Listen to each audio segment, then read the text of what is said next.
Pagpapatupad po ng Dumolok Small River Irrigation Project ininspeksyon ng NIA. Samantala, para sa detalye ng balitang yan, kasama natin Idol Aison Moyano.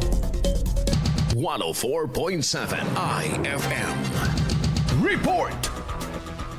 Inaasang higit na mapapakinabangan ng mga magsasaka sa Bugalyon, Pangasinan ang Dumulok Small River Irrigation Project or SRIP matapos magsagawa ng inspeksyon ng pamunuan ng National Irrigation Administration or NIA upang matiyak ang maayos na pagpapatupad ng proyekto. Pinangunahan ni na Senior Deputy Administrator Engineer Robert C. Sugwitan at OIC Deputy Administrator for Engineering and Operations Sector Engineer Rene B. Ugay ang pagbisita sa proyekto bilang bahagi ng regular na monitoring at evaluations ng ahensya. Sa sinagawang inspeksyon, binigyang diin ng mga opisyal ang kahalagahan ng patuloy na koordinasyon ng lahat ng katuwang sa proyekto upang matiyak na matapos ito sa itinakdang panahon at naaayon sa itinakdang pamantayan ng kalidad. Ayon sa NIA, layunin ng patuloy na inspeksyon at monitoring sa mga proyektong pang-irigasyon na matiyak ang maasang serbisyo sa mga magsasaka at mga Irrigators Association, kasabay ng pagpapalakas ng supply ng tubig na kailangan sa produksyon ng agrikultura sa lalawigan. Kasama mo mula rito sa IFM Dagupan,